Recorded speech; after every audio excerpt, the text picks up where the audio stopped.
बस क्योंकि देर रात तक तुम दोनों ढेर सारी बातें करते हो और इसे तुम मोहब्बत समझते हो, तो हो सकता है तुम गलत हो। क्योंकि यार अकेलेपन के मारे तो दो अनजान मुसाफिर भी एक दूसरे से बात कर ही लेते हैं।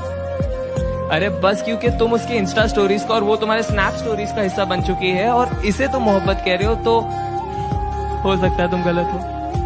क्योंकि यार मोहब्बत को फिल्टरों के साथ सेव नहीं किया जाता, उसे बस उसी लम्हे में जिया जाता है। हाँ लेकिन अगर जिस्मों में उलझने से पहले तुम उसकी जुल्फों में उलझना चाहते हो, अगर वो बेखौफ अपना बचपना तुम्हारे सामने जाया कर देती है, अगर उसके कपड़ों के बेपर्दा होने से पहले तुम अपने सारे राज उसके सामने खोल दिए और उसने भी अपने सारे डर का जिक्र तुम्हारे सामने कर दिया, अगर उसका हर आंसू तुम्हारे ही कमीज पे बहता हो और तुम्हारे मुस्कान की वजह उसकी नादानियां ही हो, तो शायद नहीं यार यही प्यार है। और अगर ये प्यार तुम्हें मिल गया तो इसे पकड़ लो, जकड़ लो, गले लगा लो और जहां मौका मिले बस इसे कहते रहो कि तुम इससे कितना प्यार